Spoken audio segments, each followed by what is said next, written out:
오늘 우리에게 주시는 하나님 말씀은 신명기 2장 7절입니다. 신명기 2장 7절 말씀, 구약성경 262페이지에 있습니다. 262페이지 신명기 2장 7절 말씀 같이 읽습니다. 시작. 내 하나님 여호와께서 네가 하는 모든 일에 내게 복을 주시고 네가 이 큰 광야에 두루 다님을 알고 내 하나님 여호와께서 이 40년 동안을 너와 함께 하셨으므로 네게 부족함이 없었느니라 하시기로. 아멘. 이 새벽에 예배하시는 은혜가 우리 성도님들께 함께 하시기를 예수님 이름으로 축복합니다. 아멘. 지난 시간에 우리는 가나안 땅으로 가려는 하나님 명령에 순종하지 않은 백성들에게 하나님께서 더 오랜 기간 훈련하게 하신 것을 보았습니다. 왜냐하면 그 영적 상태로 가나안 땅에 들어가 보았자 아무 소용없기 때문입니다. 그 가나안 땅의 우상 문화를 충분히 견딜 수 있는 믿음이 세워지는 것이 먼저인 겁니다. 그래야 하나님 나라를 그곳에서 또 새로 시작할 수 있기 때문에 그렇습니다. 자, 여러분, 눈에 보이는 땅을 차지하는 것이 먼저가 아니라 그 땅에서도 믿음을 지키며 살 수 있는 신앙이 먼저인 것입니다. 믿습니까? 그래야 약속의 땅이 주어지는 겁니다. 이것은 그러면 우리가 기도응답을 받는 것에 대한 힌트일 수도 있습니다. 우리가 기도한 것이 응답 받으려면 그것을 감당할 믿음의 분량을 먼저 갖추는 것이 먼저인 겁니다. 그러면 내가 기도한 것에 응답한 것을 감당할 믿음의 분량이 내 안에 갖춰졌을 때 그 기도가 응답되는 것은 시간 문제인 겁니다. 이것이 영적인 원리이고 우리 성도님들 기도가 쌓이고 또 쌓이셔서 하나님께서 여러분의 기도 한마디만 해도 그 쌓인 기도 분량 때문에 응답해 주실 수밖에 없는 그런 은혜가 있기를 축복합니다. 그래서 하나님은요, 오늘 조금 더디 가더라도 훈련을 더 해야겠다 판단하신 것 같습니다. 그래서 이스라엘 백성들에게 신앙 훈련을 위해서 광야로 내모십니다. 1절을 보시겠습니다. 1절 제가 읽겠습니다. 우리가 방향을 돌려 여호와께서 내게 명령하신 대로 홍해길로 광야에 들어가서 여러 날 동안 세일산을 두루 다녔더니. 아멘. 이런 식으로 해서 광야에 보낸 시간이 40년입니다. 자, 우리 보기엔 시간 낭비인 것 같고 고생만 한 것 같습니다. 그런데 여러분, 여기에 은혜가 있다는 겁니다. 그렇게 광야의 긴 시간 동안에 이스라엘 백성들과 하나님이 함께 하셨지 않습니까? 그렇다면 그 자체로 의미가 있는 줄 믿습니다. 생각해 보세요. 지금까지 돌아보면 내가 광야라고 여겼던 나의 어려운 삶의 순간들, 그것들을 통해서 그래도 여러분 깨달은 거 있지 않습니까? 그 광야의 시간들을 통해서 하나님이 그때만 나에게 주셨던 은혜들이 있지 않습니까? 그렇다면 그 자체로 의미인 줄로 믿습니다. 그 광야가 아니었다면 깨닫지 못했을 은혜가 분명히 있었을 겁니다. 그것이 바로 하나님께서 우리에게 광야를 허락하신 이유입니다. 7절 말씀 제가 읽겠습니다. 오늘 우리가 읽었죠. 7절. 네 하나님 여호와께서 네가 하는 모든 일에 너에게 복을 주시고 네가 이 큰 광야에 두루 다님을 알고 네 하나님 여호와께서 이 40년 동안을 너와 함께 하셨기에 부족함이 없었느니라 하시기로. 아멘. 자, 여러분, 장소가 광야일 뿐이지 하나님께서 함께 하셨기에 부족함이 없는 삶이 가능했다는 겁니다. 믿습니까? 물론 광야에서 40년 생활하는 게 불편하죠. 광야니까. 그리고 부족함이 많겠죠. 하지만 그러나 이스라엘 백성들에게 입장에서 한번 생각해보면 그때만큼 하나님의 은혜를 깊이 체험할 때가 있었을까요? 그때만큼 하나님 없이는 살 수 없다라고 고백할 때가 있었을까요? 없었을 겁니다. 그러면 오직 광야에 있었기 때문에 그곳에서만 누릴 수 있는 은혜들도 있었던 겁니다. 여러분, 지금 우리 교회가 이제 2년이 조금 지났습니다. 얼마 안 됐죠. 그러니까 아직 부족한 게 많고 아직 연약한 게 많습니다. 그런데 여러분, 지금 이 시기에서만 누릴 수 있는 은혜도 있는 겁니다. 그때 우리 그랬었지. 그 시기를 지금 우리는 지나고 있는 것이고, 지금 이 시기를 우리가 어떻게 보내냐에 따라서 더 큰 은혜가 기다리고 있는 것입니다. 여러분, 우리 그 은혜를 꼭 누립시다. 다 함께. 그 축복이 우리 성도님들 가정 한 분 한 분에 임하시기를 저는 목회자로서 정말 소망합니다.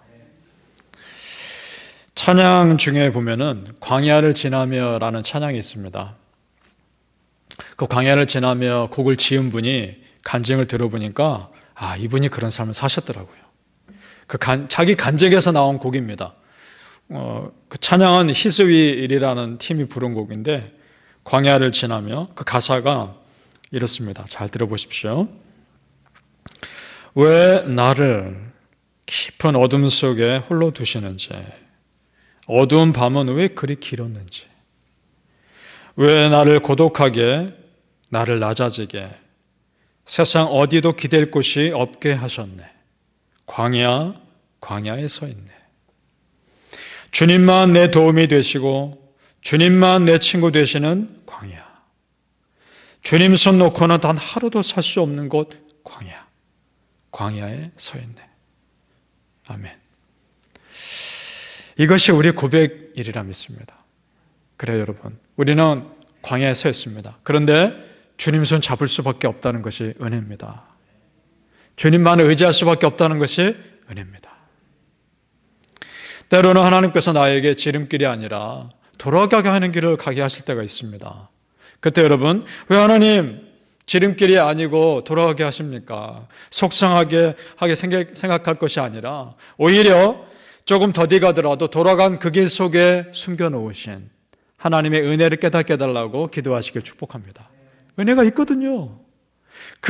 돌아가는 길에서만 누릴 수 있는, 그 돌아가는 길에서만 보일 수 있는 은혜가 있거든요. 오히려 그것이 더 좋은 길이기에, 내가 보기에는 이제 안 풀리는 것 같아도 그것이 나에게 정말 더 좋은 길이기 때문에 돌아가게 하시는 하나님의 은혜, 그 신실하심 믿을 수 있길 바랍니다. 여러분, 우리 내 생각 의지하지 말고 하나님께 정말 다 맡깁시다. 잠언 3장 5절에서 6절 보면 이런 말씀이 있습니다. 너는 마음을 다하여 여호와를 신뢰하고 네 명철을 의지하지 말라. 너는 범사의 그를 인정하라. 그리하면 너희 길을 지도하시리라. 아멘. 사랑하는 성도님들, 내가 지금 광야에 있다 생각될수록 더 하나님 신뢰하고 더 의지하시기를 예수님 이름으로 축복합니다. 그러면 광야가 은혜로 바뀔 겁니다. 때가 차면 하나님의 광야 테스트는 반드시 끝나는 시점이 있습니다. 때가 차면. 우리가 각자의 광야를 지나면서 충분히 기도가 쌓이고 하나님을 온전히 훈련하는 그 훈련의 때가 다 차면 하나님 분명 새로운 길을 여십니다. 틀림없습니다. 내 삶의 분기점, 전환점들이 있습니다. 이전과는 다른 뭔가 마음 자세가 생기고 이전과 다른 환경 가운데 나를 몰아가실 때가 있습니다. 자, 13절에서 14절 같이 읽어보죠. 13절에서 14절입니다. 시작. 이제 너희는 일어나서 세례 시내를 건너가라 하시기로 우리가 세례 시내를 건넜으니 가데스 바네아에서 떠나 세례 시내를 건너기까지 38년 동안이라. 이때에는 그 시대의 모든 군인들이 여호와께서 그들에게 맹세하신 대로 진영 중에서 다 멸망하였나니. 아멘. 무슨 말이냐? 자, 세례 시내를 건너라 하셨는데 그때까지 보니까 출애굽했던 1세대들이 거의 다 이제 하늘나라 간 거고 남은 2세대들로만 구성된 완전히 다른 세대가 된 겁니다. 가나안 땅에 들어갈 준비가 된 겁니다. 여호수아 갈렙 빼고 그렇게 준비됐습니다. 자, 그때가 되니까 세례 시내를 건너랍니다. 세례 시내가 어떤 시내인지를 모르면 이게 무슨 말씀입니까? 그냥 시내가 보다 생각할 수 있겠지만 자세히 알면 이런 의미가 있구나 깨닫게 됩니다. 세례 시내는요, 모압 땅과 암몬 땅을 나누는 경계선입니다. 일종의 와디입니다. 와디가 어떤 곳인가요? 사막에서 평소에는 그냥 메마른 땅입니다. 그런데 비가 오면 물이 모이는 지형입니다. 그래서 연못도 되고 강물도 되는 그런 곳이 와디입니다. 세례 시내가 그런 곳입니다. 평소엔 메마른 땅인데 비가 오면 조금이라도 오면 그곳에 물이 모여서 강물이 되어 지나가는 그런 곳이 되는 겁니다. 보이지 않던 곳에 경계가 생기는 거죠. 그곳을 건너라 하십니다. 이 세례 시내를 건너기까지 38년이 지난 겁니다. 그리고 이곳은 가나안 땅에 들어가는 길목입니다. 여기서 이제 2년 좀 더 보내면 가나안 땅에 들어가게 되는 거죠. 이 시내가 드디어 하나님께서 정해놓으신 경계였던 거죠. 마찬가지입니다, 여러분. 우리 각자의 삶에 하나님이 정해놓으신 세례 시내가 있습니다. 메마른 땅처럼 보이는데 하나님께서 그곳에 딱 다다르면 은혜를 폭포수처럼 부으셔서 내 안에 생명수 강이 흐르게 하실 경계선이 있다는 겁니다. 믿습니까? 여러분의 세례 시내 건너시길 바랍니다. 그것까지는 광야를 지나가야 합니다. 그 시력이 지나면 이전과 완전히 다른 은혜가 기다리고 있음을 믿습니다. 우리 성도님들 부디 그 하나님의 믿음의 테스트 통과하시기 바랍니다. 각자의 광야를 믿음의 길로 잘 걸어가시기를 바랍니다.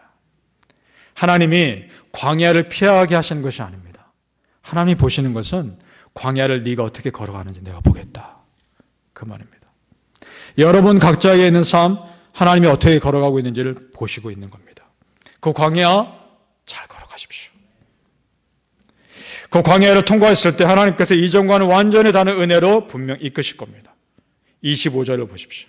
25절 이 말씀이 참 놀랍습니다.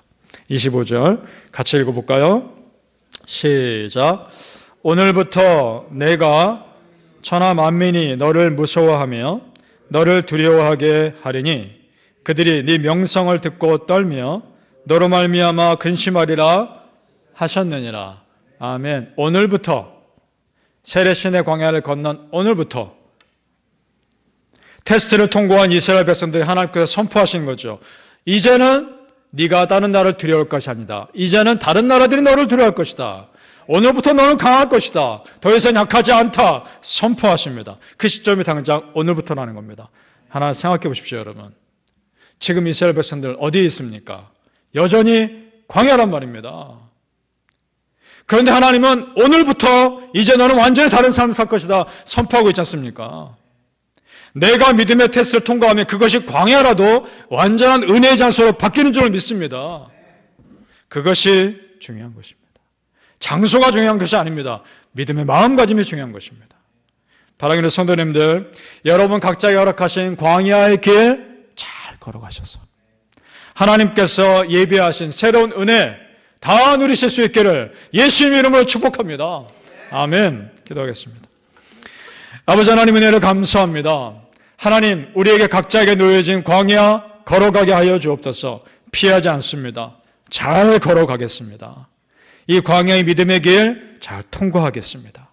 그래서 우리에게 예비해 놓으신 세례 시내 같은 그 믿음의 경계선 지나게 하여 주옵소서. 내가 보기엔 메마른 땅 같으나 하나님께서 은혜를 부어주시면 그것이 생명수 강이 흐르게 하는 줄로 믿습니다. 하나님 경험케 하여 주옵소서. 하나님께서 우리 성도님들의 삶 한 분 한 분 지켜주셔서 은혜의 길 걸어가게 하여 주시옵소서. 감사하며 예수님 이름으로 기도합니다. 아멘.